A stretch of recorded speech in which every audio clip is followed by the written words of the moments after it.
My hands were trembling as I held the silver-wrapped gift box. Behind me, my husband of 45 years stood frozen in his freshly pressed suit. The words hit me like ice water poured down my back. Mom, Dad, you're not invited. This is my day. Please leave. She had no idea we could cancel everything with a few phone calls. By sunset, her perfect wedding would crumble around her, and she'd learn what happens when you throw away the parents who sacrificed everything for you. The venue contract has your name on it, Richard whispered, his voice shaking with disbelief. I nodded silently, still staring at our daughter's cold expression. How could we have raised someone who would do this to us, after everything we had given her? I remember checking my appearance one last time in the hallway mirror before we left for the wedding. My hair was freshly styled, a splurge at $85 that I rarely allowed myself. The pale blue dress had been carefully selected to complement the wedding colors without drawing attention. Richard adjusted his tie, the same one he'd worn to Olivia's college graduation. Do I look okay? I asked, smoothing imaginary wrinkles from my skirt. Beautiful as always, Margaret, he said, with that smile that still warmed me after all these years. On the hallway table sat the silver-wrapped box containing my mother's necklace. 3 generations of Wilson women had worn it on their wedding days. I had cleaned and polished the antique silver and pearl pendant until it gleamed. I imagined Olivia's face when she opened it, perhaps a rare moment of emotion from our increasingly distant daughter. The drive to Lakeside Gardens was filled with light conversation and memories. Remember when Olivia used to make us those construction paper cards? Richard chuckled, the ones where she'd trace her hand to make a turkey at Thanksgiving, and insist we display them on the fridge until they fell apart, I added, smiling at the memory of our little girl with pigtails and boundless enthusiasm.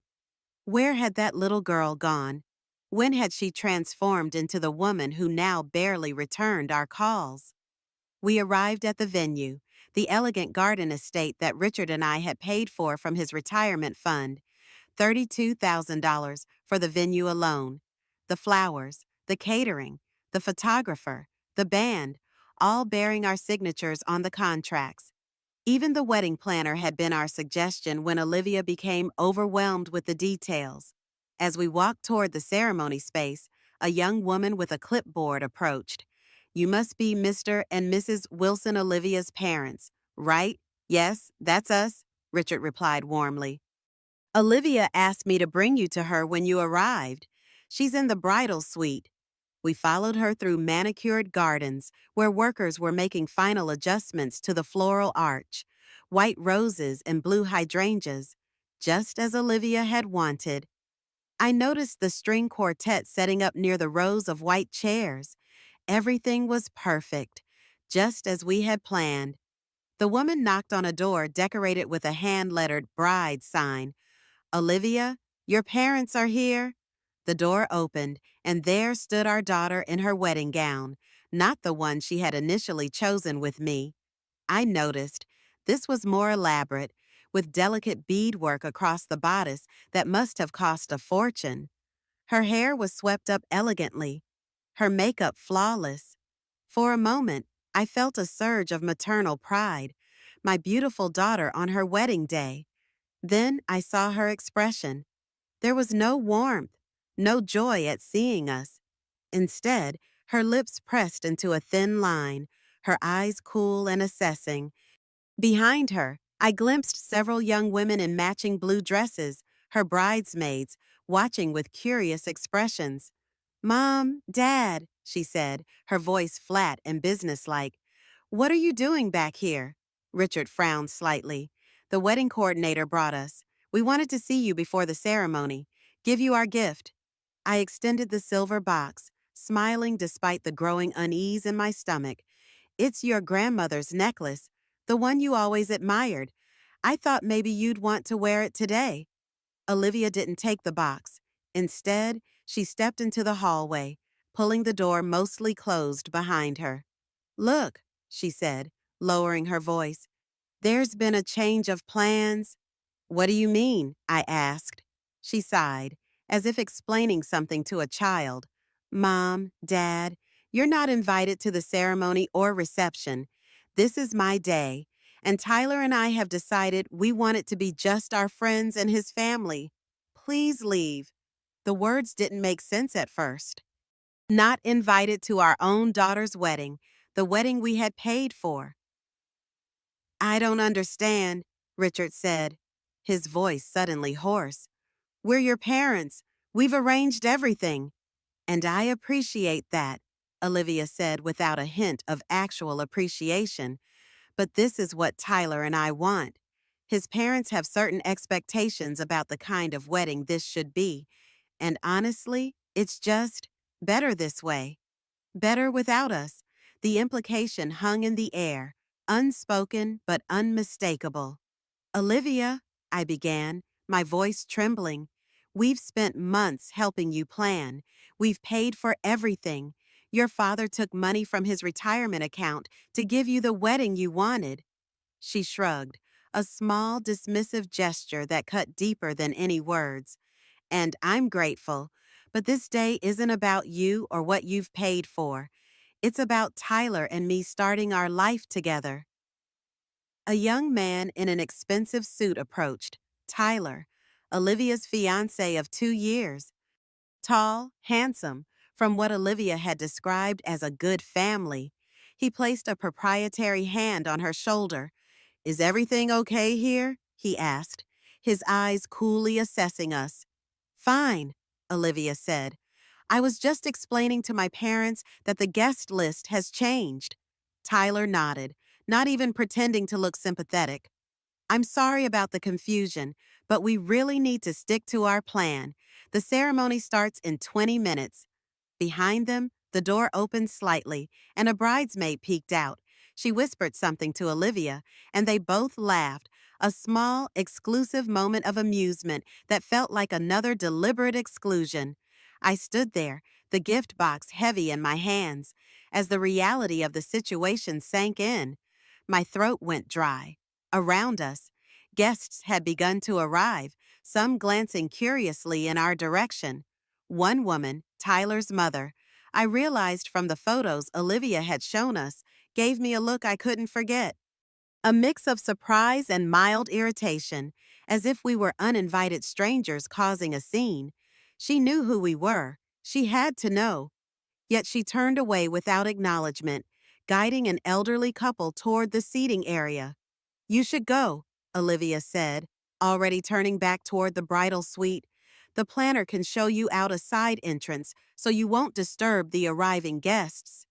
I looked at our daughter, really looked. Her face was calm, not angry, not conflicted, not sad, just blank, completely blank.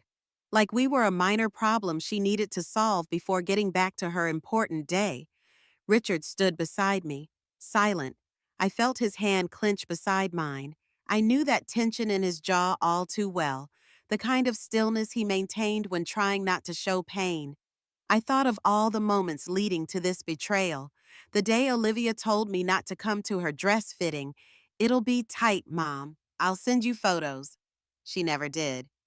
The venue confirmation she forwarded to us with the curt message, we picked this one. Hope you're okay with it. We weren't included in the decision. We were merely informed. The florist calling me for final approval on arrangements I hadn't selected. I paid without complaint, not wanting to stress Olivia. Mom, don't stress me, she had said when I asked about seeing the centerpiece mock-ups. I just want to enjoy this. And I had let it go, like I let everything go, because I thought that's what a mother does. And now she was telling us to leave, in front of everyone, like we were uninvited guests who had crashed her wedding. Olivia turned and walked away, rejoining her bridesmaids. The door closed with a soft click that somehow felt more final than a slam would have. The wedding coordinator approached, her professional smile faltering slightly. Mr. and Mrs. Wilson, if you'll follow me, I can show you to a side exit. Richard found his voice first. That won't be necessary. We know our way out. We left quietly, heads held high despite the burning humiliation. We walked past the floral arch we had paid for, past the catering van we had arranged, past the chairs we had selected together 6 months ago. We got into our car. I held the gift box in my lap, staring at it for a long time. I didn't cry. Not yet. She threw us away, I said, barely above a whisper. Richard sat back in the seat, his hands gripping the steering wheel, though he hadn't started the engine. We raised a princess and got an ice queen. My heart felt like it cracked down the middle, but I nodded. I thought about the skipped birthdays, the quick replies to our messages, the times she said she was too busy to visit, the way she said, "We just need space right now," when we asked if we could stop by. She had been distancing herself for a while. We just didn't want to admit it. She told her friends we had insisted on paying. We didn't. We had offered with love, wanting to give her the perfect day. She took our money, took our time, took our help, and now she acted like we were strangers intruding on her special moment. Stop the car, I said suddenly, though we hadn't moved. Where? Anywhere with Wi-Fi. Richard nodded, turned on the engine, and pulled out of the parking lot. He drove a few miles down the road to a small cafe with a free Wi-Fi sign in the window. We walked inside, sat down, and opened our phones. The wedding was still happening, the guests were still arriving, the flowers were still being arranged. The music would soon play, the photos would be taken, but not for long. Our names were on the contracts. The final payments were pending for many services. We still had control. Richard looked at me, a question in his eyes. For 45 years, I had been the peacemaker in our family, the one who smoothed things over, who forgave quickly, who put others first, always. Not today, I nodded. Do it. Richard called the venue manager. I called the florist, then the decorator, then the caterer, then the music coordinator. Yes, I understand the event is already happening, I said calmly to the catering manager. But I'm the one who signed the contract, and I'm canceling the service. Yes, I understand the timing, I told the band leader. Yes, I'm aware it will cause disruption. No yelling, no threats, just calm, cold clarity. She had thrown us away. So, we were taking our gift with us, all of it. Within the hour, calls and texts started flooding our phones. The wedding planner first. Mrs. Wilson, there's been some confusion with the vendors. They're saying services have been canceled. Then Olivia, what is going on? Why is everything shutting down? I didn't answer. Let them ring. I sat in that cafe, drinking cold coffee and making quiet calls, and felt something shift inside me. Not anger, not bitterness, just finality. She had chosen to cut us out.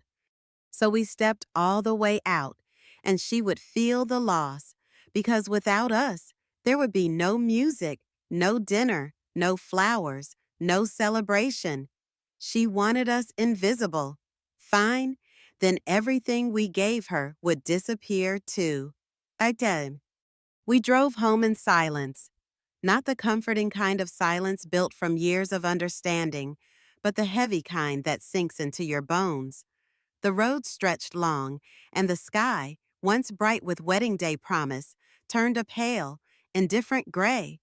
I stared out the window, not really seeing anything. It wasn't just what Olivia had done today. It was everything that came before, everything we had ignored, forgiven, or explained away. Each mile brought memories sharper than the last, stacking one atop another until I could hardly breathe. I remembered when Olivia was 16 and we bought her first car. Not new, but safe and reliable. A sensible blue Honda that cost $7,000 from our savings. She didn't say thank you. She just took the keys and drove to her friend's house. I didn't ask for a used one, she had muttered under her breath. Richard had laughed it off. Teenagers, he'd said with a shrug. I told myself she'd appreciate it later. She never did. Then college. We co-signed her loans, paid her rent the first year, sent care packages with handwritten notes and homemade cookies. She called when she needed something, more money for books, help with a paper, advice on a difficult roommate, but rarely just to talk. When she graduated, she invited us to the ceremony but sat with her friends afterward, taking pictures with Tyler's family, whom she'd only known for a few months. We had to ask a stranger to take one photo of the three of us. Still, we smiled and celebrated her achievement. We told ourselves it was her age, that she'd mature, but it didn't stop. When she got her first job in marketing, we helped her move to the new city. We bought her furniture, spent 2 weekends setting up her apartment. She said thanks once, without a hug or a card, then left to meet a friend for dinner. The signs were there, years of small dismissals, quiet rejections, subtle erasures, but we kept showing up because that's what parents do, right? We give, we stay, we hope. I looked at Richard as he drove, his face unreadable except for the tightness in his jaw, the way his fingers tapped against the steering wheel. He felt it too, the years, the hurt, all of it rising now that the curtain had been pulled back so completely. When we got home, I didn't even go inside right away. I sat on the porch, still holding the silver-wrapped box. That necklace had been my mother's. She had worn it at her wedding. I had worn it at mine. Olivia had once played with it as a child, spinning in front of the mirror, saying, I want this when I get married. She hadn't even glanced at the box today. Inside, I heard Richard on the phone, his voice calm but sharp as he canceled remaining payments. I knew that tone. It only emerged when he'd reached a breaking point.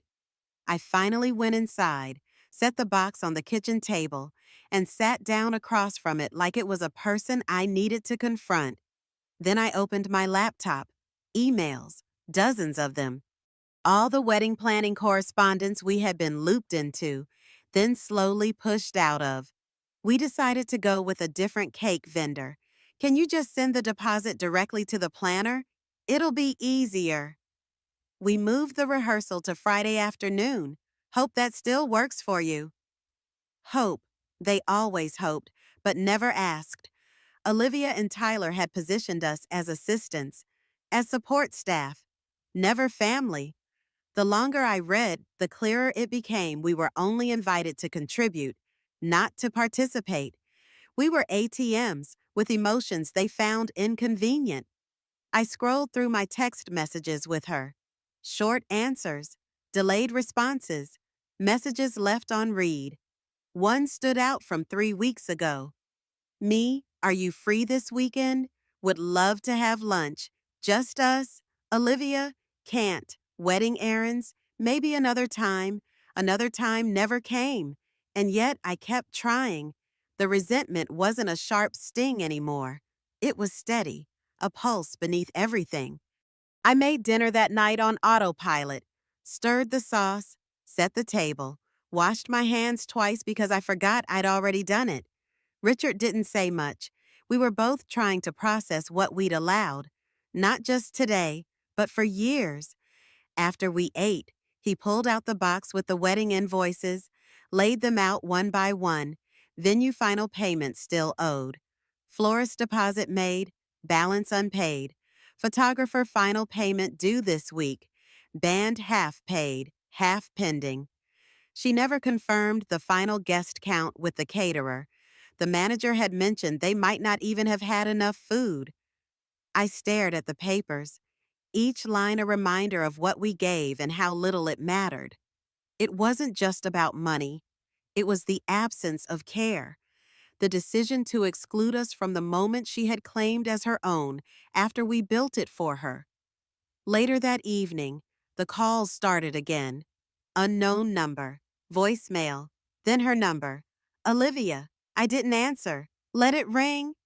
Then she texted, what is going on? Why is everything shutting down? I read the message 3 times. She didn't say, "Why did you leave?" or "I'm sorry." She asked why her event was falling apart. No acknowledgement of what she did. No remorse, just panic over the consequences. I didn't respond. 2 hours later, another message. "Did you cancel everything?" "That's so cruel. How could you ruin the most important day of my life?" I stared at the screen. The most important day of her life. Ours didn't matter. Our place in it didn't matter. I typed one sentence. "You told us we weren't invited, so we left." And that was it. The silence that followed wasn't empty. It was full, full of years of choices, of the slow erosion of something we didn't want to admit had been breaking for a long time. Olivia had made her choice. We were making ours. And it started with finally stepping back from someone who only called when she needed something. That night, I didn't sleep much. But for once, it wasn't because I was worried about Olivia. It was because I finally understood the truth. And once you see the truth, you can't unsee it, and you don't go back. The next morning, I made coffee and sat by the window, watching the sun rise. Richard joined me, pouring a cup and sitting across from me without a word. We didn't need words. We were both thinking the same thing. We were done begging to be included. We were done explaining why we mattered. A few more texts arrived that day, from her friends, from Tyler's parents, all asking why we had acted out. They didn't ask what Olivia had said.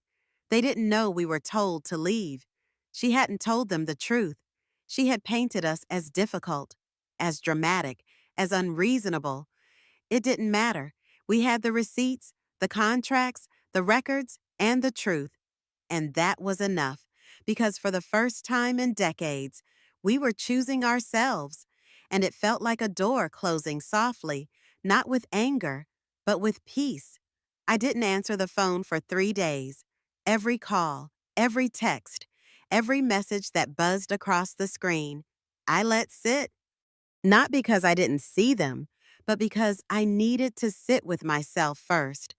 I had to look at the reality I had denied for too long.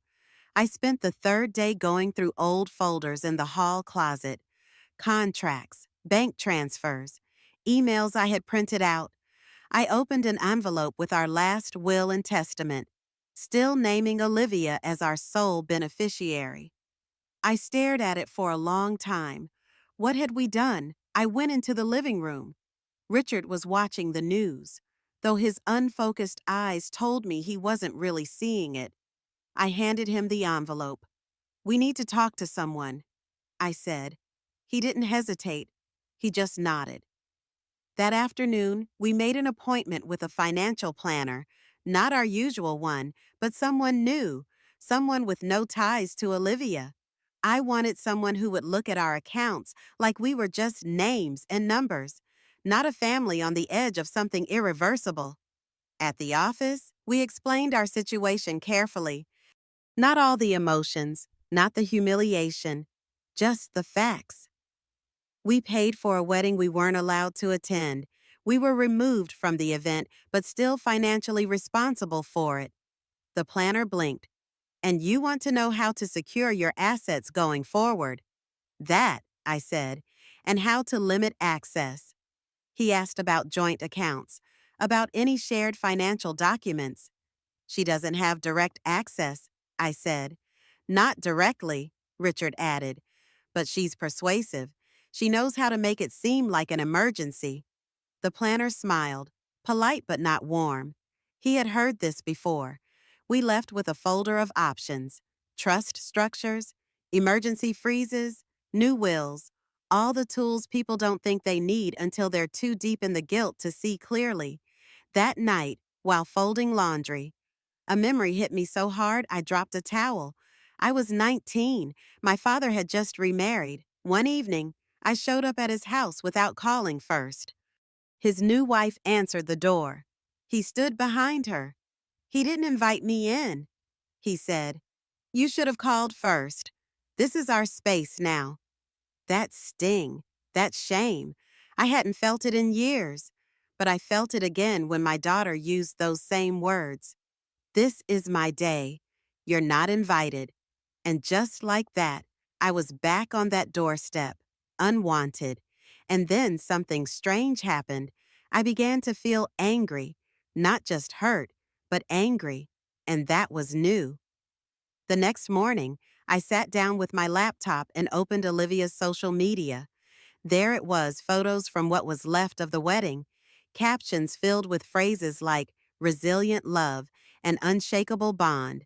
Not one mention of us. A photo of her and Tyler's parents, smiling, laughing. I looked closer. That dress, it was altered. Not the one she had initially chosen with me. The one we paid for had been sent back. It doesn't fit the theme, she had said. Another picture her and Tyler standing beside a simple arch, not the elaborate floral display we had ordered. That must have been removed when the florist left. And still, she pretended it all went smoothly. My chest tightened. She didn't just exclude us, she erased us. My phone buzzed. This time, it was a number I didn't recognize. I answered. Is this Mrs. Wilson, Olivia's mother? Yes. Hi, my name is Jessica. I work for Bloom and Petal Events. We handled some of the floral arrangements at your daughter's wedding. We received a partial cancellation. Then the event stopped mid-preparation. I just wanted to clarify what to invoice. Partial cancellation. I realized Olivia must have tried to salvage things, tried to rebook services behind our backs after we pulled the payments, called the vendors in a panic, probably. Send the invoice to me directly, I said. We'll settle the remaining cancellation fees, nothing more. Understood. I hung up. Another lie. Another attempt to work around us, not with us. I pulled out the financial planner's folder again. This time, I read everything: trusts, transfers, contingencies. Richard came in from the garage, wiping his hands on a rag. I showed him the page I'd bookmarked. I want to do it, all of it. Are you sure? He asked quietly. We had spent 28 years thinking she'd come around, 28 years believing that our love would eventually be enough. He didn't argue. By the end of the week, we had met with a lawyer, set up new documentation, removed Olivia from automatic inheritance, changed access protocols on all joint accounts. The lawyer was sharp, kind, but focused. You don't have to justify this, she said. You're protecting yourselves. That's what responsible people do. We also asked about future protections, a clause for any attempt at manipulation or pressure, clear boundaries. She helped us create them. That night, Olivia finally called again. I answered. Hi, Mom. Just hearing her voice made something cold rise in me. Hi. I feel like everything spiraled out of control. I didn't mean to hurt you. I just needed the day to be perfect. I waited. I thought you understood how much pressure I was under. You know how weddings are.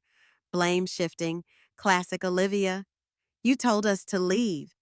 I didn't mean it like that. You said we weren't invited. Silence.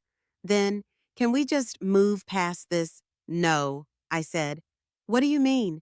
I mean, we're not going to pretend it didn't happen, and we're not going back to how things were. She started crying, tears after everything. I don't know what else to say. You said enough. You made your choice. Now we're making ours. I could have yelled. I could have screamed all the things she had taken from us, the way she had used our love like a credit line. But I chose to remain calm, because sometimes silence is the sharpest answer. I hung up.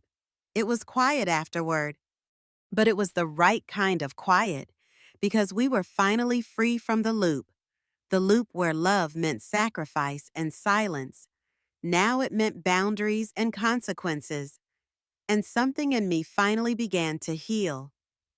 After a week of silence, the house felt different. Emptier, maybe, but also strangely peaceful, like the calm that follows a storm when you discover you're still standing. I found myself wandering through rooms with new eyes, In our bedroom, I noticed the reading chair that had been temporarily placed in the corner 15 years ago, positioned perfectly for late night calls from Olivia during her college years. Calls that gradually dwindled until they stopped altogether. I moved it to face the window instead, where morning light would make it ideal for the novels I'd been meaning to read. In the guest room, Olivia's old room, a closet still held boxes of her childhood things, art projects from elementary school, yearbooks, a collection of snow globes from places we'd visited as a family. I had kept them all, preserved like artifacts from a happier time. I sat on the edge of the bed, holding a paper match butterfly she had made in second grade. Its wings were lopsided, painted in enthusiastic splashes of purple and blue. For Mom, she had written on the bottom in careful, childish letters. I love you to the moon. When had that love become conditional? When had we become disposable? Richard found me there, surrounded by memories. I was thinking, he said carefully, maybe we should redecorate this room. I looked up at him, this man who had stood beside me through everything. His suggestion wasn't about paint colors. It was about reclaiming space, physical and emotional. I'd like that, I said. That afternoon, we boxed up Olivia's remaining childhood items, labeling them neatly. Not throwing them away, we weren't that angry, but no longer giving them pride of place in our home.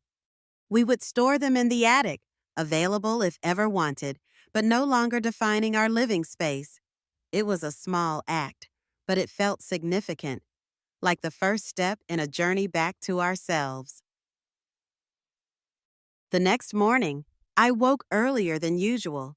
Richard was still asleep, his breathing deep and even. I slipped out of bed, made coffee, and took my cup to the back porch. The garden needed attention.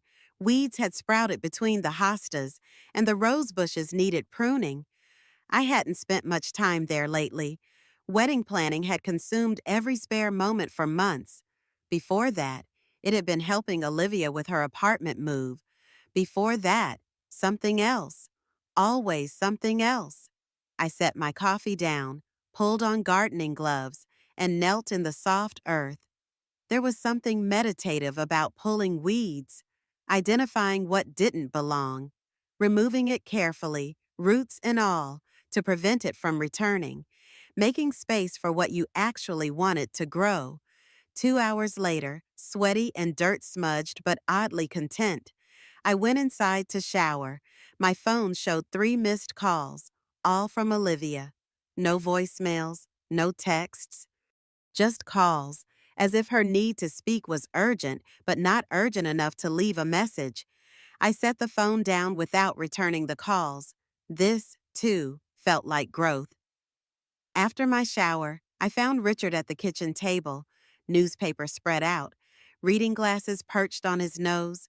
Such a familiar sight, so comforting in its ordinariness. I thought we might drive up to Lake Morrison this weekend, he said without looking up. The cabin should be open for the season. Might be nice to get away. Lake Morrison, our favorite retreat, a small cabin by the water that we visited several times each summer. We hadn't been since last year. Olivia had always found reasons why we shouldn't go when she might need us. That sounds perfect, I said. He looked up then, a small smile playing at the corners of his mouth. Really? No hesitation about being unreachable for a few days. None at all. And I meant it.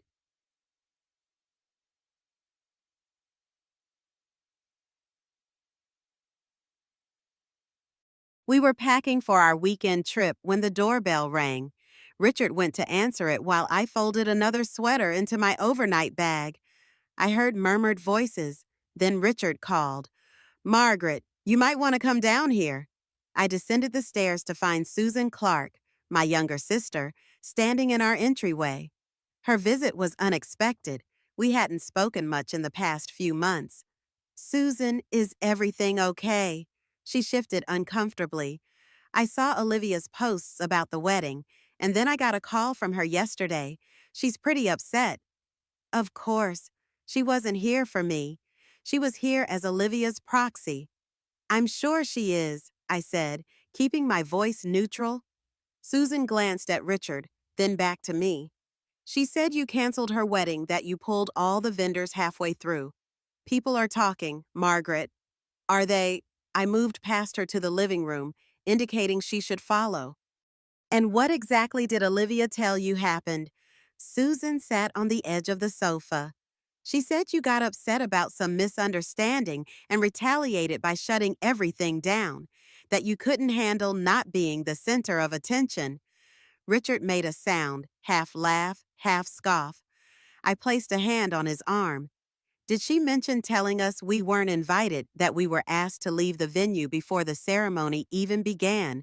Susan's expression changed. What? We arrived at the wedding we had paid for entirely, and Olivia told us we weren't welcome, that it was her day and we needed to leave. The wedding planner escorted us out a side entrance so we wouldn't disturb the other guests. Susan's mouth opened, then closed. She didn't say that part. I'm not surprised. But why would she do that? I shrugged, the motion carrying years of accumulated hurt. You'd have to ask her, but it wasn't a misunderstanding. It was very clear. Susan leaned back, processing. And the vendors. Our names were on the contracts, Richard said. We paid the deposits. Most final payments were pending. When we were told we weren't welcome at an event we were financing, we canceled what we legally could. Oh, Susan was quiet for a moment. That's not how she described it. I'm sure it wasn't. Susan looked at me with new eyes. I always thought you were, I don't know, overprotective with Olivia, that you had trouble letting go. She shook her head. But this is different. Yes, it is. After Susan left, promising to call soon. Richard and I finished packing in silence, but it wasn't the heavy silence of a few days ago. It was thoughtful, unburdened. Someone had finally heard our side. Someone had finally seen. Em. Lake Morrison was beautiful in late spring. The water reflected the clear blue sky, and the surrounding pines filled the air with their clean, sharp scent. Our cabin was small but comfortable, a living area with a stone fireplace, a tiny kitchen, one bedroom, and a screened porch overlooking the water. We arrived Friday afternoon and spent the evening on the porch, watching the sunset paint the lake in shades of orange and pink. We talked about everything except Olivia, books we wanted to read, places we might visit, projects around the house. It felt like rediscovering each other after a long absence. Saturday morning, Richard went fishing while I walked to the small town nearby. The bakery was still there, still making the cinnamon rolls we loved. The bookstore had changed hands, but remained charming and well-stocked. I bought a novel I'd been meaning to read and a local history book about the lake region. In the general store, I ran into Howard Miller, an old acquaintance who owned the cabin 2 doors down from ours. Margaret Wilson, haven't seen you folks in ages. How's retirement treating Richard? We chatted easily about weather and lake conditions until he mentioned, Say, I ran into a colleague of your son-in-law's recently, Tyler. Wright works at First National. My interest sharpened. Yes, that's right. Howard's expression changed subtly. Shame about that business at the bank. Never good to see a young man get caught up in something like that. I'm sorry. Howard looked confused. The irregularities in the accounts I assumed you knew. It was all very hush-hush. But Kevin, he's on their compliance team, said Tyler was let go about 3 months ago. Something about improper handling of client funds. My mind raced. Tyler had lost his job 3 months ago, but Olivia had mentioned his work at the bank just weeks ago, talking about a promotion he was expecting. I think there must be some confusion, I said carefully. Tyler's still at the bank, as far as I know. Howard backpedaled immediately. You're probably right. Kevin might have been talking about someone else. Memory's not what it used to be. He changed the subject quickly, but the damage was done. When I returned to the cabin, I found Richard cleaning his catch by the lake. "Good morning," he asked, noting my expression. "Interesting, at least." I recounted my conversation with Howard. Richard's hands stilled. That would explain a few things: the sudden change in wedding plans, the rush, the need for us to just pay and not ask questions. "You think Tyler lost his job and they didn't tell us? I think it's worth looking into." That evening, while Richard prepared dinner, I did something I'd never done before. I searched for Tyler online, beyond the cursory glance I'd given his social media when Olivia first started dating him. His LinkedIn profile still listed First National Bank as his employer. His Instagram showed carefully curated images of success: business lunches, golf outings, a new watch. Nothing to indicate any career trouble. But when I dug deeper, searching news about the bank, I found a small item from 3 months ago: First National announces internal restructuring. No specifics, no names, but the timing aligned with Howard's story. I searched for Tyler's parents next. The Reynolds family, supposedly old money. According to Olivia, Tyler's father, James Reynolds, was a retired investment banker. His mother, Martha, was involved in charity work. Their home in Westlake was valued at nearly $2 million. It all looked perfect on the surface. But something nagged at me. I searched property records for Westlake. The Reynolds home had been refinanced 3 times in the past 5 years. The most recent mortgage was just 6 months ago. I wasn't a financial expert, but that seemed excessive for a supposedly wealthy family. Then I found something else: a notice of default from 8 months ago. It had apparently been resolved, but still, financial troubles seemed to run in the family. When Richard called me for dinner, I closed my laptop, my mind spinning with implications. We ate on the porch, watching fireflies emerge as dusk settled over the lake. "I think they're in financial trouble," I said finally. "Both Tyler and his parents." Richard nodded slowly. "And they saw Olivia, and by extension, us, as a solution. She always said his family had money. Old money. Maybe they did, once." I thought about the elaborate wedding, the sudden changes in plans, the expensive dress Olivia had chosen after rejecting the one we had initially paid for. It all pointed to a desperate attempt to maintain appearances.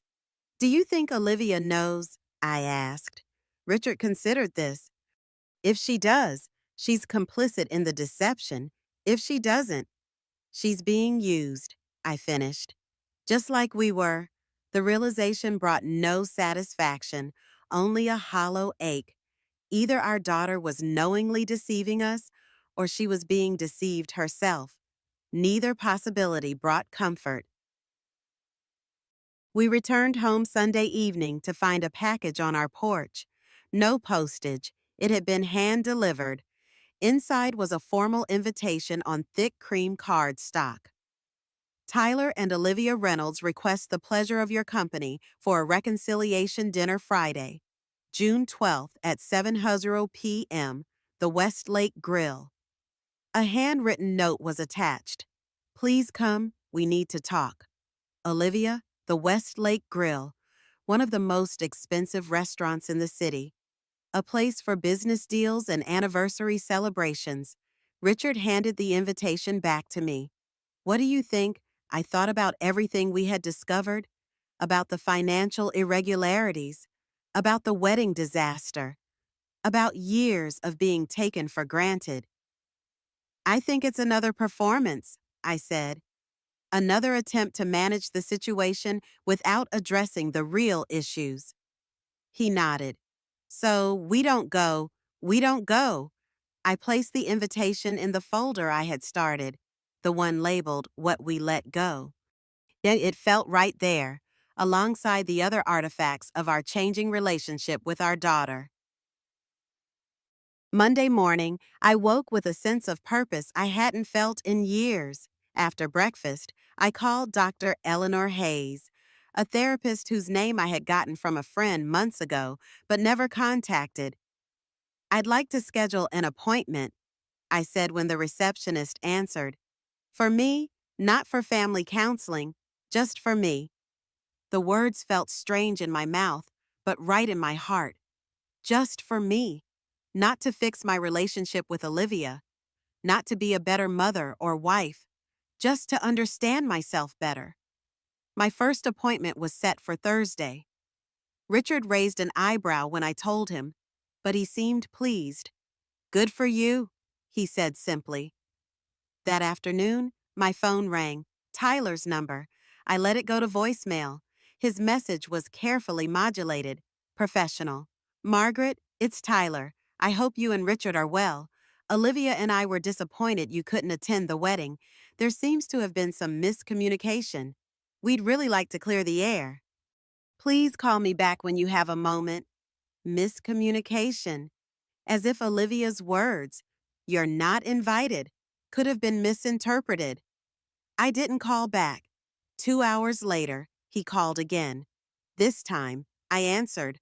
"Hello, Tyler? Margaret? Thank you for picking up. Did you receive our invitation?" "We did." "Excellent. We're looking forward to seeing you and Richard on Friday. The Westlake Grill has a wonderful new chef, and I've arranged for a private dining room where we can talk comfortably." His tone was smooth, confident, the voice of someone used to managing situations and people. It grated against my new awareness. "We won't be attending, Tyler." A pause. "I see. May I ask why?" "I think you know why." Another pause, longer this time. When he spoke again, his tone had shifted, colder, more direct. "Look, Margaret, I understand you're upset about the wedding. Things got emotional. Mistakes were made. But Olivia is devastated. She's your only daughter. Don't you think you owe her the chance to make things right? Owe her?" The word hit like a slap. "I don't owe Olivia anything," I said, surprised by my own certainty. "And I certainly don't owe you an explanation. Please don't contact us again unless you're ready to have an honest conversation, not a performance at an expensive restaurant." I hung up before he could respond. My hands were shaking, but not from fear or distress, from something that felt remarkably like power. The next day, I met Susan for coffee. My sister had called, wanting to talk more about what had happened. Without Olivia's version coloring her perspective, she was ready to listen. We sat at a corner table in a quiet cafe. Susan looked different somehow, more serious than her usual breezy self. "I called Olivia after I left your house," she said, stirring her latte. "I asked her directly if she told you to leave the wedding. And she admitted it, but she tried to justify it, said Tyler's parents were uncomfortable with your style, that you would have embarrassed her." I flinched despite myself. Susan reached across the table and squeezed my hand. "It's nonsense. Margaret, I've known you my entire life. You're the least embarrassing person I know. Too proper, if anything." I smiled faintly. "Thank you. I think, the thing is," Susan continued, "I've been thinking about this a lot, and I realized I've watched you bend over backwards for Olivia for years. You've always been there, financially, emotionally, practically, and she's always taken it for granted." Coming from Susan, this admission meant more than she could know. My sister had always been the fun aunt to Olivia, the one who thought I was too strict, too cautious, too involved. "What changed your mind?" I asked. Susan looked uncomfortable. "Something Olivia said during our call. She mentioned that you and Richard had finally cut the purse strings, that you were using money to punish her. It was the way she said it, like your only value was financial. It made me remember things I'd overlooked before. How she calls you when she needs something, but is too busy when you suggest getting together. How she talked about your house as her inheritance, even while you were sitting right there at Thanksgiving." I nodded, throat tight. We've noticed the pattern too, recently. I'm sorry I didn't see it sooner, Susan said. I should have been a better sister. You're being one now. On the drive home, I thought about family, the bonds we're born into, and the boundaries we must sometimes create to keep those bonds healthy. I had always seen boundaries as walls, as barriers to closeness, but perhaps they were more like the banks of a river, necessary channels that direct the flow of love and prevent it from becoming a destructive flood. Thursday arrived, and with it, my first therapy appointment. Dr. Eleanor Hayes was in her mid-50s, with kind eyes and a direct manner I appreciated immediately. So, Margaret, she said after the preliminaries were complete, what brings you here today? I had rehearsed various answers, but what came out was unplanned. I've spent 32 years being someone's mother, and I've forgotten how to be myself. She nodded, unsurprised. That happens more often than you might think. Parenthood can become an all-consuming identity, especially for women. When did you first notice this feeling? Recently, very recently. I explained about the wedding, about Olivia's rejection, about our subsequent discoveries regarding Tyler's employment and finances. Dr. Hayes listened without judgment. When I finished, she asked a question that stopped me cold. What would your life have looked like if you hadn't been a parent? I had no answer because for 32 years, that had been my primary identity: provider, peacemaker, background character in someone else's life story. I don't know, I admitted. That's where we'll start. Then, she said, getting reacquainted with Margaret, not just as Olivia's mother or Richard's wife, but as herself. I left the session feeling both drained and strangely invigorated, like I had begun an important journey. When I got home, Richard was in the garage, working on his old motorcycle, a project he had abandoned years ago when Olivia needed help moving to her first apartment. The timing of its revival wasn't lost on me. How was it? He asked, wiping his hands on a rag. Good, different. She asked what my life would have looked like without being a parent. Richard leaned against the workbench. And I didn't have an answer. He nodded thoughtfully. I've been thinking about that too. Not in those exact terms, but similar questions. Remember how we used to talk about traveling after retirement? That road trip to the national parks. I did remember.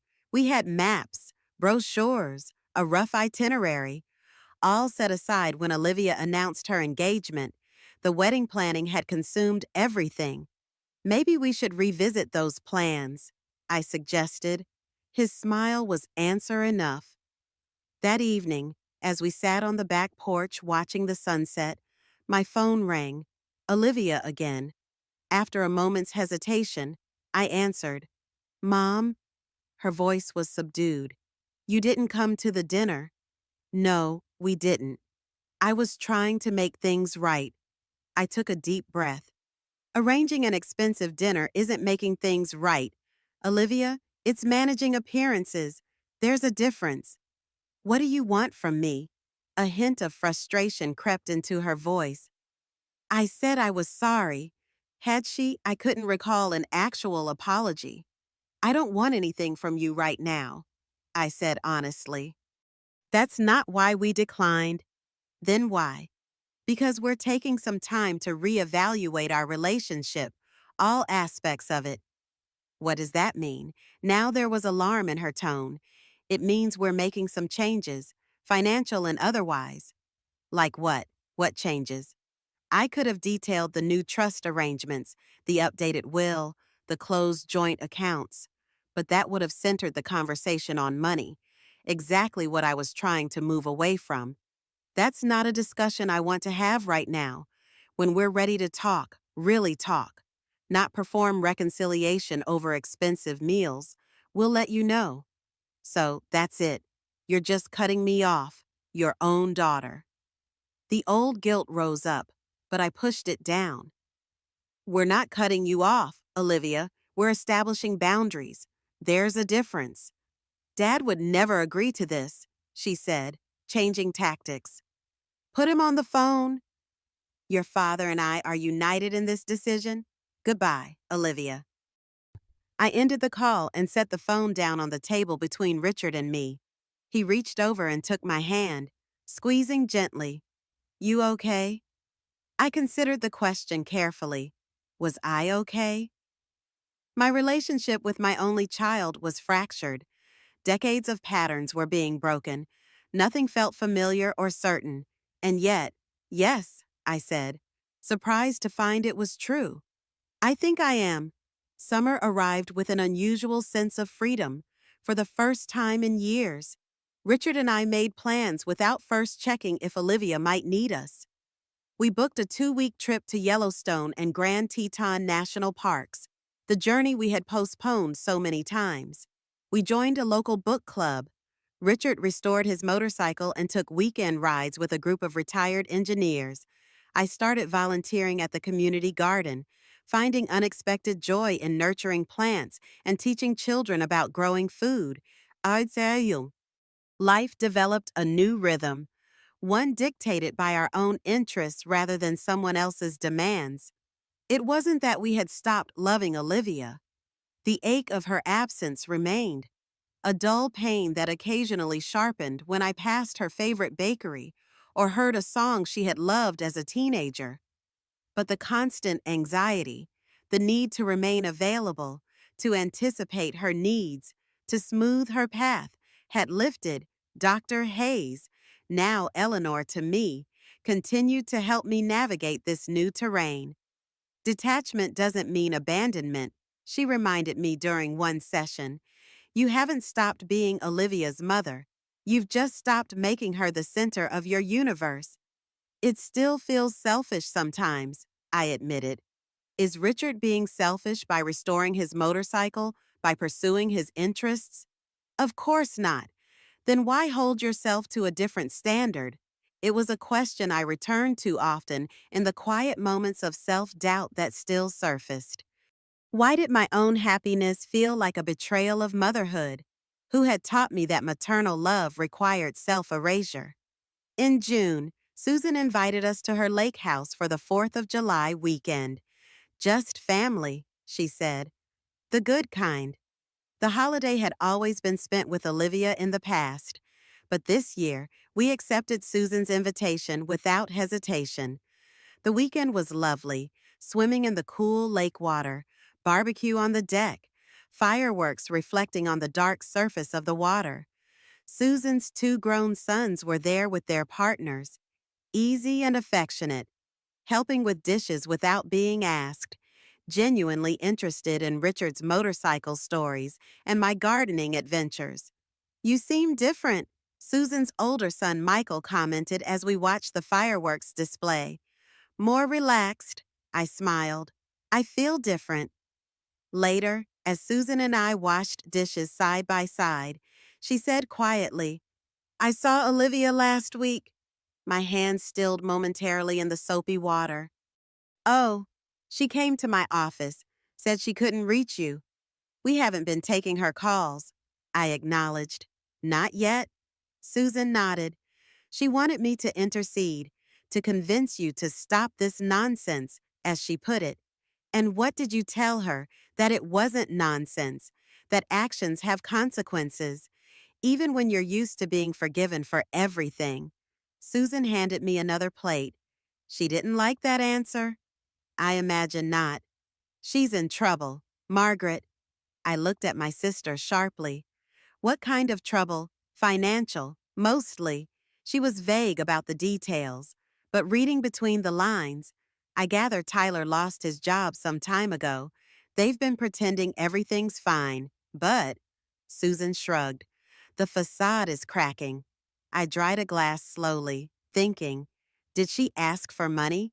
Not directly, but that was the subtext of the entire conversation. I nodded, unsurprised. Thank you for telling me. What will you do? It was a good question. What would I do with this information? The old Margaret would have immediately opened her checkbook. would have seen Olivia's distress as permission to re enter her life. The new Margaret wasn't so sure. Nothing? For now? I said finally.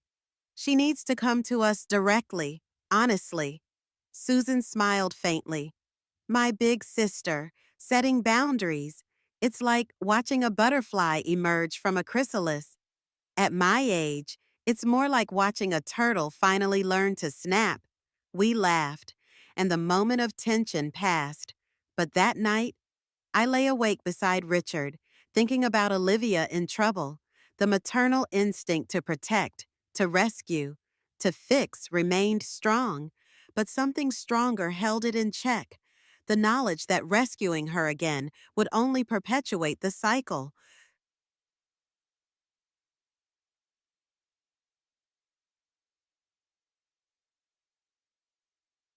The confirmation of Olivia and Tyler's financial troubles came from an unexpected source. In mid-July, I ran into Martha Reynolds, Tyler's mother, at the grocery store. I almost didn't recognize her. The perfectly coiffed, designer-clad woman from the wedding was gone, replaced by someone who looked tired and considerably less polished. "Margaret," she said, her smile strained. "How unexpected." "Martha." I nodded politely, preparing to continue past her to the produce section, but she stepped forward, blocking my path slightly. "I've been meaning to call you, actually, about the wedding. That unfortunate misunderstanding." Misunderstanding. The same word Tyler had used, as if Olivia's direct statement, "You're not invited," could possibly be misinterpreted. "Was there something specific you wanted to discuss?" I asked, keeping my tone neutral. Martha glanced around, then lowered her voice. "Perhaps we could have coffee sometime. There are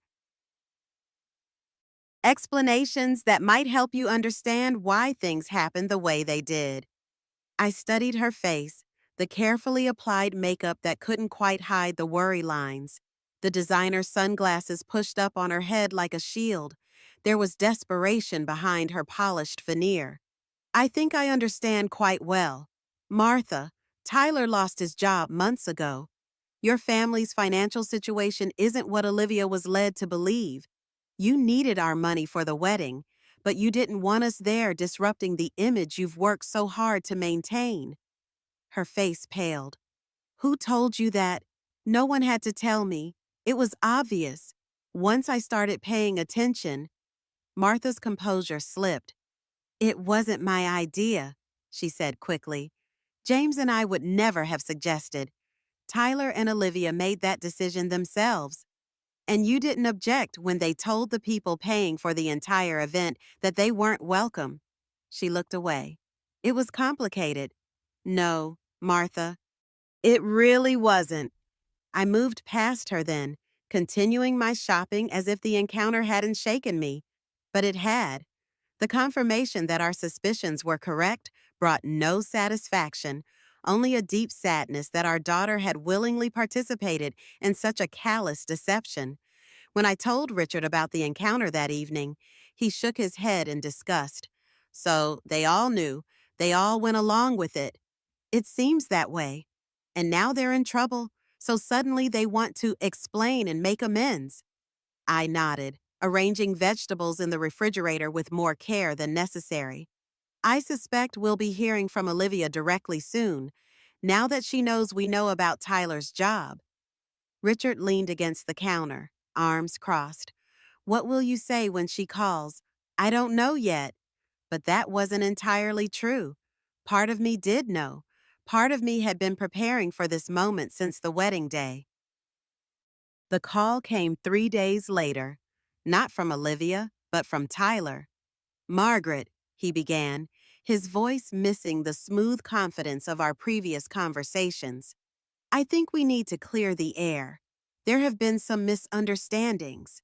"So I keep hearing," I replied, keeping my tone even. "Though I have to say, 'you're not invited' seems fairly unambiguous." He sighed. "Look, things got out of hand. We were under a lot of pressure. The wedding wasn't turning out the way we'd envisioned, and my parents had certain expectations. Tyler, I interrupted, let's not waste time. I know you lost your job at the bank months ago. I know your parents' financial situation isn't what you've pretended.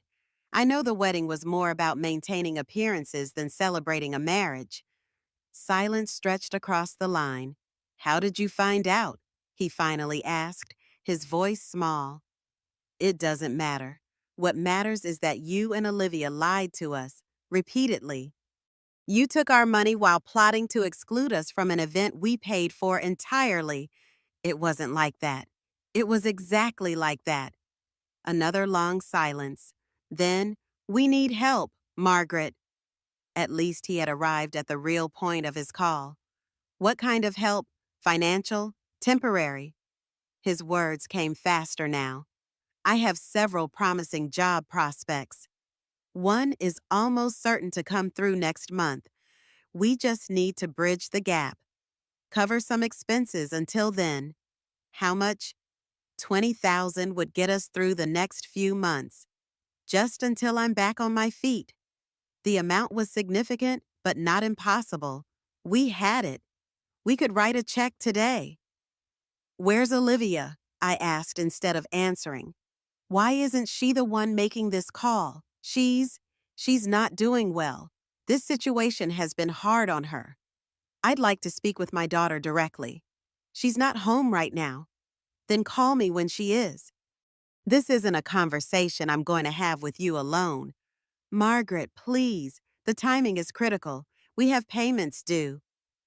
Goodbye, Tyler. I ended the call, my heart racing despite my calm exterior. $20,000.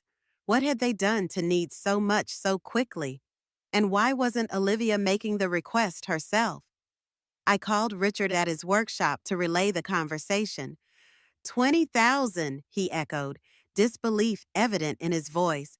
What on earth for? He didn't specify, just expenses. And Olivia conveniently wasn't available. That's what he claimed. Richard was quiet for a moment. You think he's lying? That she doesn't know he called? The thought had occurred to me. I'm not sure. Either she's too ashamed to ask us directly, or she doesn't know how bad things really are, Richard finished. Either way, we're not writing a check to Tyler. Agreed. We hung up, the matter seemingly settled. But as I went about my day, watering the garden, preparing dinner, reading on the porch, the conversation nagged at me. Something didn't add up. 20,000 was a lot of money for simple living expenses, even for a couple accustomed to living beyond their means. That evening, I did something I had promised myself I wouldn't do again. I looked up Olivia on social media. Her recent posts painted the picture of a woman living her best life, brunches with friends, a weekend trip to a vineyard, a new designer handbag.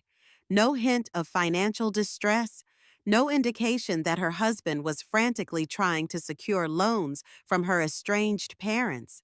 Either she was maintaining the facade with exceptional dedication, or she genuinely didn't know about their financial reality.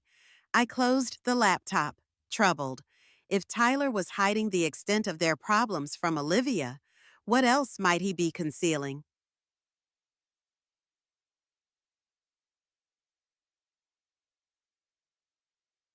The answer came the very next day in the form of a distraught Olivia on our doorstep. I was reading in the living room when the doorbell rang. Through the front window, I saw our daughter standing on the porch, her posture rigid with tension. When I opened the door, I barely recognized her. The polished, confident woman who had dismissed us from her wedding was gone. In her place stood someone with smudged makeup, unwashed hair, and red-rimmed eyes. Mom, she said, her voice breaking on the single syllable.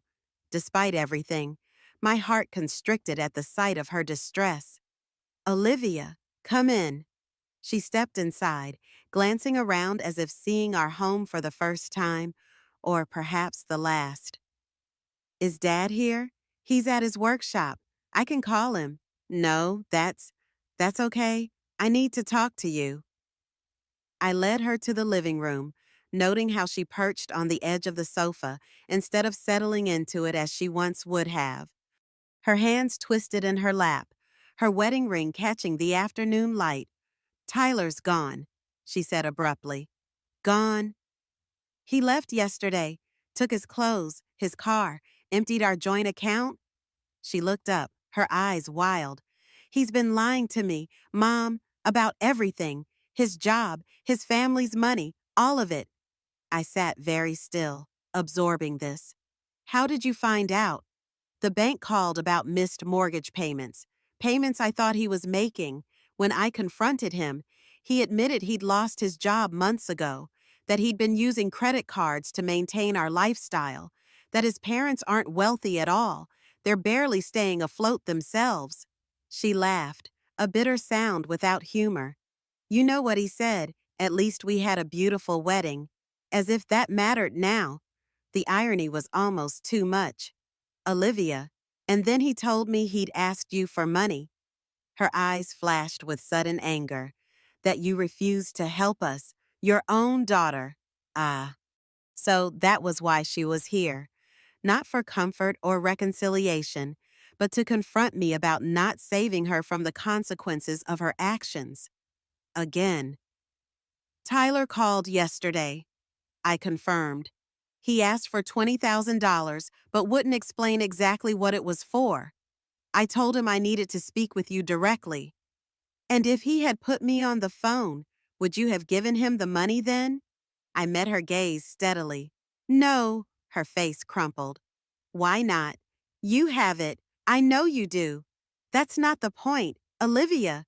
Then what is that you're punishing me, that you're enjoying watching me suffer?" The accusation stung, but I kept my voice level. "I don't enjoy your suffering. I never have. But giving Tyler money wouldn't have solved the real problem." "What problem?" "The pattern. The one where you make choices without considering consequences, then expect us to rescue you." She stood abruptly. "I knew this was a mistake. I knew you wouldn't help me." "I didn't say I wouldn't help you," I clarified.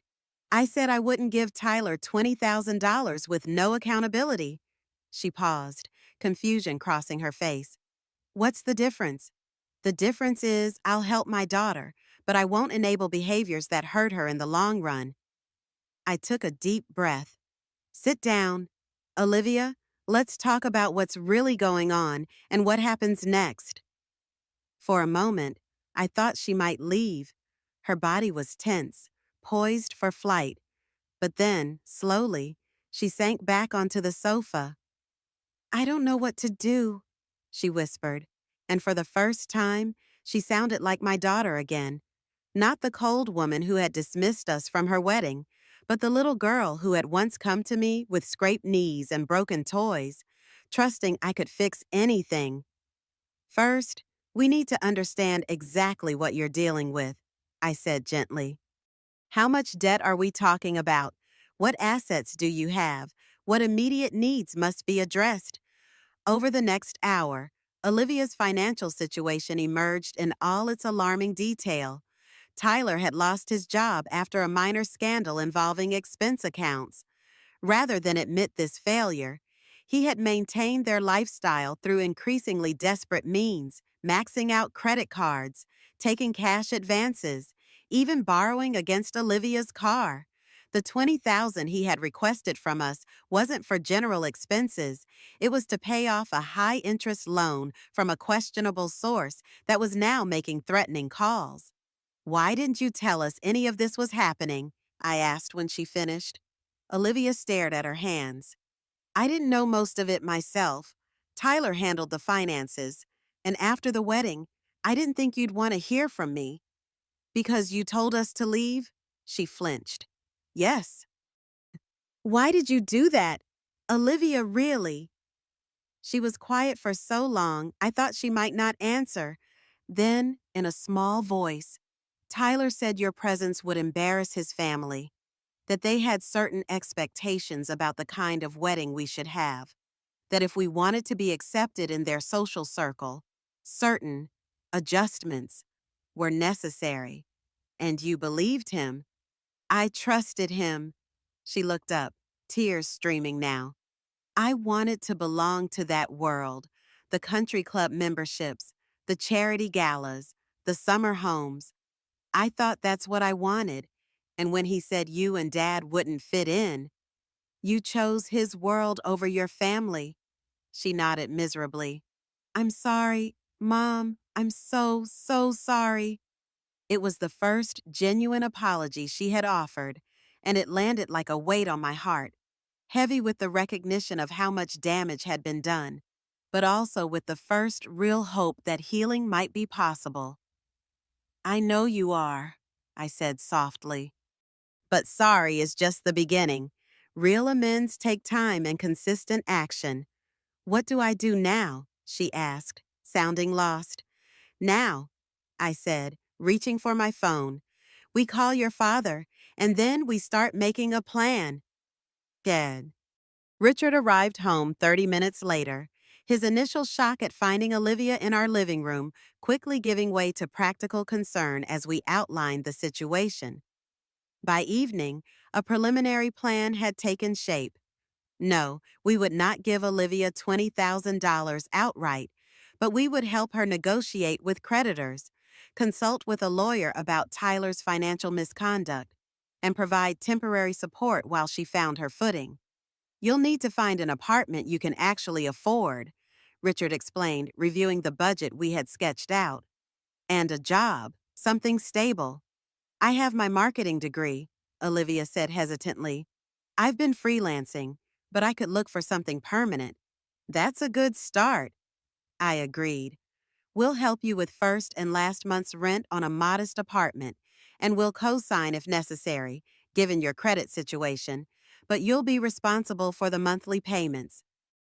What about the loan, the one Tyler took out? They've been calling, threatening. Richard's expression darkened. We'll have our lawyer deal with that. If it's as predatory as it sounds, there may be legal remedies. And in the meantime, I added, you'll move into the guest room, just until we sort out the apartment situation. Olivia looked up, surprise evident on her face. You'd let me stay here after everything. You're still our daughter, Richard said simply. We're not throwing you out on the street. But there were conditions. She would contribute to household expenses. She would attend financial counseling. She would join me in a session with Dr. Hayes to begin addressing the deeper patterns in our relationship. This isn't a rescue, I explained carefully. It's a reset, a chance to rebuild on healthier terms. Olivia nodded, a mixture of relief and trepidation on her face. I understand. That night, after Olivia had gone to bed in her old room, now the guest room, its walls repainted a tranquil blue, its shelves filled with books instead of childhood mementos, Richard and I sat on the back porch, processing the day's dramatic turn. Do you think she means it? He asked quietly. The apology, the commitment to change. I considered the question carefully. I think she wants to mean it. Whether she can follow through. I shrugged. That remains to be seen. And if she can't, if this is just another manipulation, then we'll have done what we could, with clear boundaries, and we'll continue living our lives. He reached for my hand in the darkness. When did you get so wise? I smiled, though he probably couldn't see it in the dim light. Around the same time, I stopped letting fear of losing love determine my every action. We sat in comfortable silence, listening to the night sounds of the garden. Somewhere in the house behind us, our daughter slept under our roof for the first time in years, not as the child we had once protected from every hardship, but as a grown woman facing the consequences of her choices, with our support but not our rescue. It wasn't the relationship I had imagined having with my adult daughter, but perhaps it could be something more honest, more balanced, and ultimately more loving than what we had before.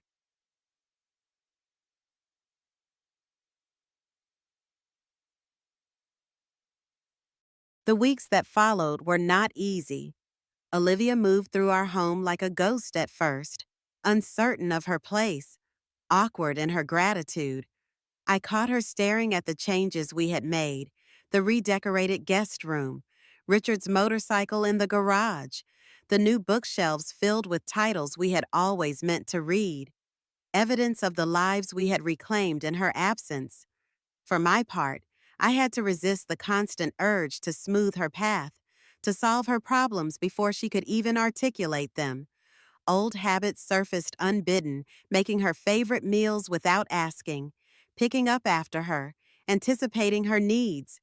Dr. Hayes helped me recognize these patterns and interrupt them. She's not a child anymore, Eleanor reminded me during one session. When you treat her like one, you're communicating that you don't believe she's capable of adult responsibilities. But what if she isn't? I asked, voicing my deepest fear. What if she fails? Then she learns from failure, just like the rest of us. Olivia found a job at a local marketing firm, not as prestigious as her freelance clients had been, but stable, with benefits and a reasonable salary. She began the painstaking process of rebuilding her credit, untangling her finances from Tyler's, and coming to terms with the reality of her situation. Tyler himself had apparently moved to Chicago, leaving a trail of debt and broken promises behind him. His parents sold their house and downsized to a small condo, the facade of prosperity finally crumbling under the weight of financial reality. By September, Olivia had saved enough for the security deposit on a small apartment not far from her new job. Richard and I helped her move in, carrying boxes and assembling furniture, but deliberately stepping back from decorating decisions or financial contributions beyond what we had initially agreed to. It's small, she said as we surveyed the finished space, a one-bedroom with a tiny kitchen and living area. But it's mine. I can afford it on my own.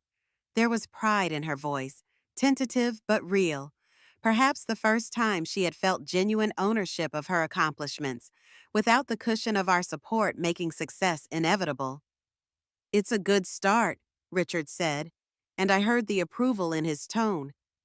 That evening, back in our own home, I noticed the silver-wrapped box still sitting on my dresser, the family necklace that Olivia had refused to even look at on her wedding day.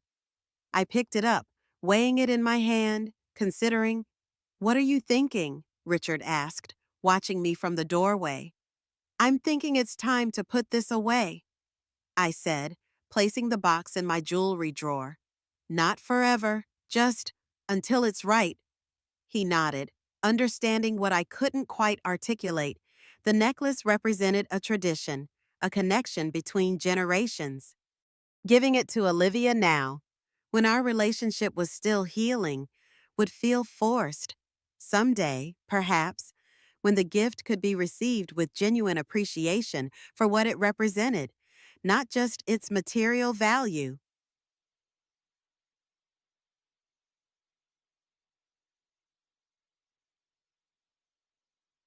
Thanksgiving approached with a new dilemma.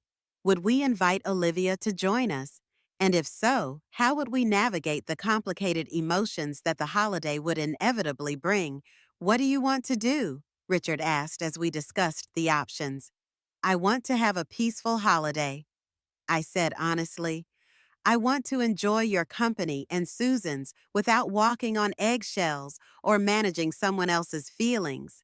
"So, no, Olivia," I sighed. "That feels wrong too. She's alone now, and she has been trying." It was true. Over the past months, Olivia had maintained her job, paid her bills on time, and attended both financial counseling and occasional family therapy sessions with me. Our relationship remained tentative, marked by careful conversations and deliberate boundaries, but it was improving.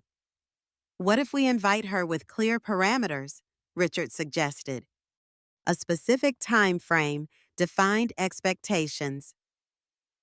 We decided to invite Olivia for Thanksgiving dinner only, not the entire weekend as had been our tradition. We would cook together. eat, perhaps play a board game, and then she would return to her apartment, clear, manageable, with built-in boundaries. When I extended the invitation, Olivia's response surprised me. Actually, she said, sounding hesitant, I was thinking I might host this year at my place. It's small, but I'd like to try. The offer caught me off guard. You want to cook Thanksgiving dinner? I've been taking cooking classes, she admitted.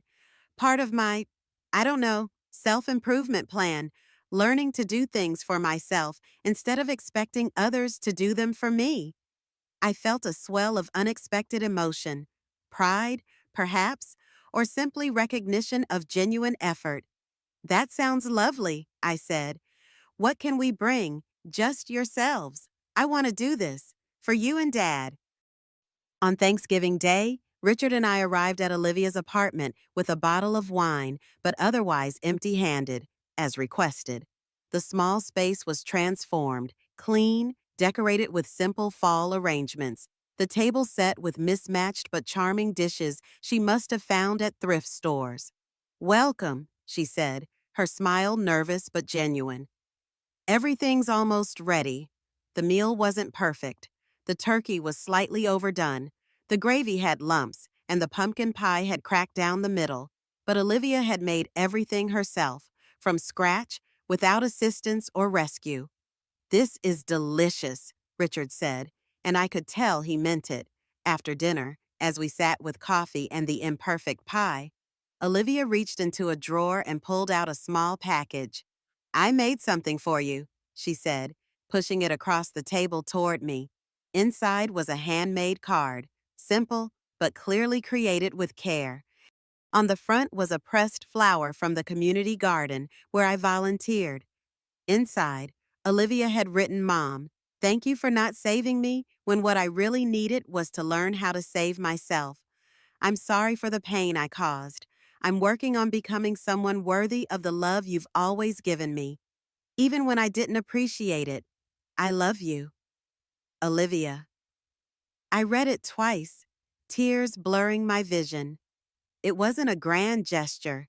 It wasn't expensive or elaborate, but it was perhaps the most genuine gift she had ever given me. Acknowledgement, appreciation, and a promise to continue growing. Thank you, I said simply, reaching across the table to squeeze her hand. She squeezed back, her eyes reflecting my own emotion.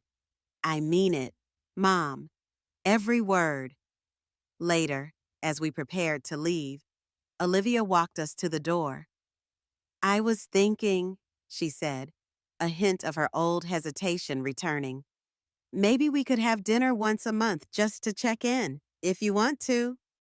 It was a small request, reasonable, with no assumptions or entitlement behind it. We'd like that, Richard answered for both of us. On the drive home, we were quiet, processing the unexpected grace of the evening. She's really trying, Richard said finally. Yes, I agreed. She is. It doesn't erase what happened. No, it doesn't. But it's something.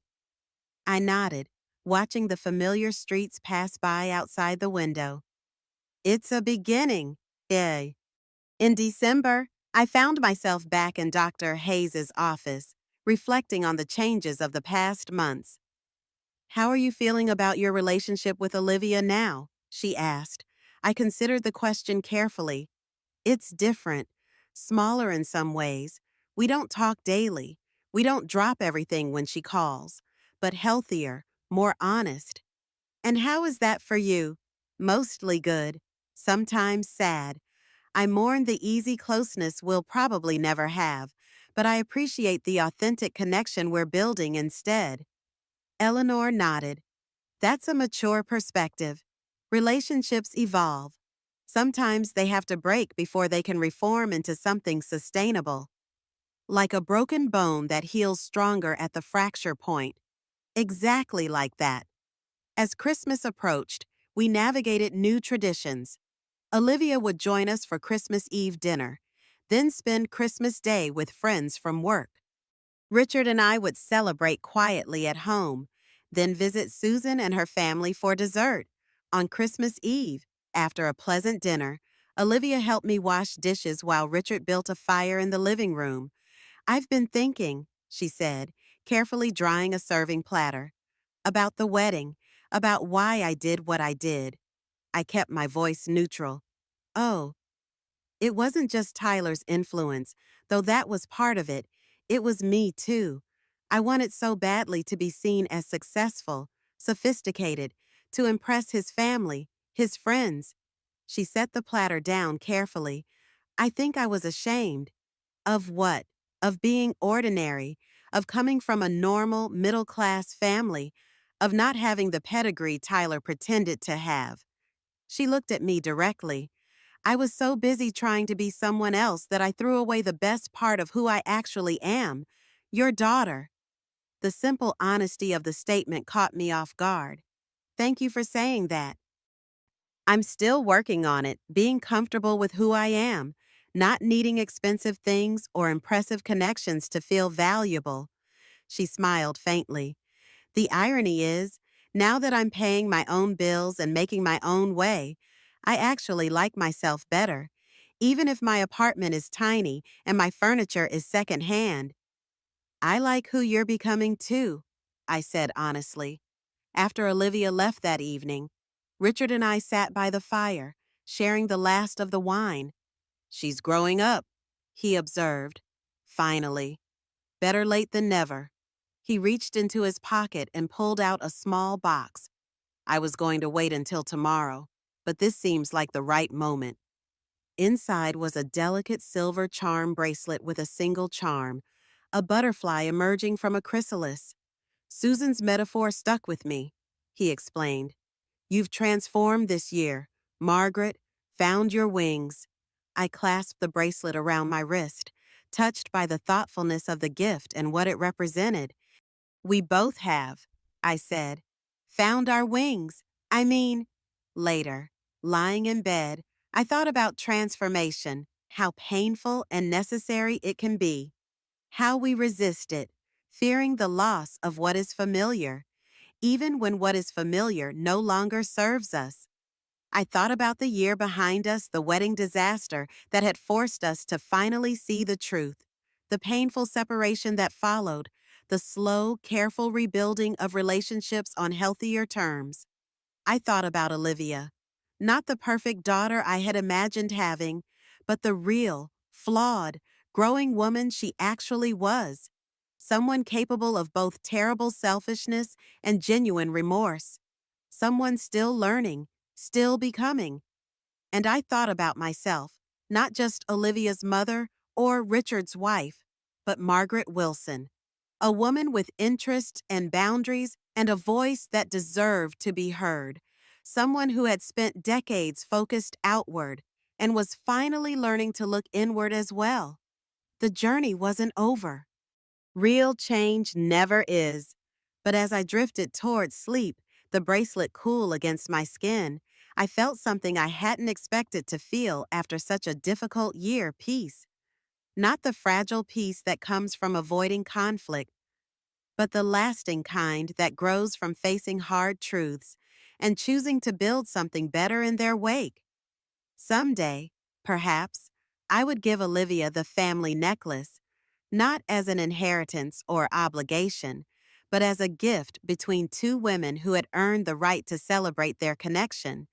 Not yet, but someday. For now, it was enough to know we were all exactly where we needed to be, no longer entangled in unhealthy patterns, but walking our separate paths with clearer eyes and stronger boundaries. Not perfect, but real, and in its own way, beautiful.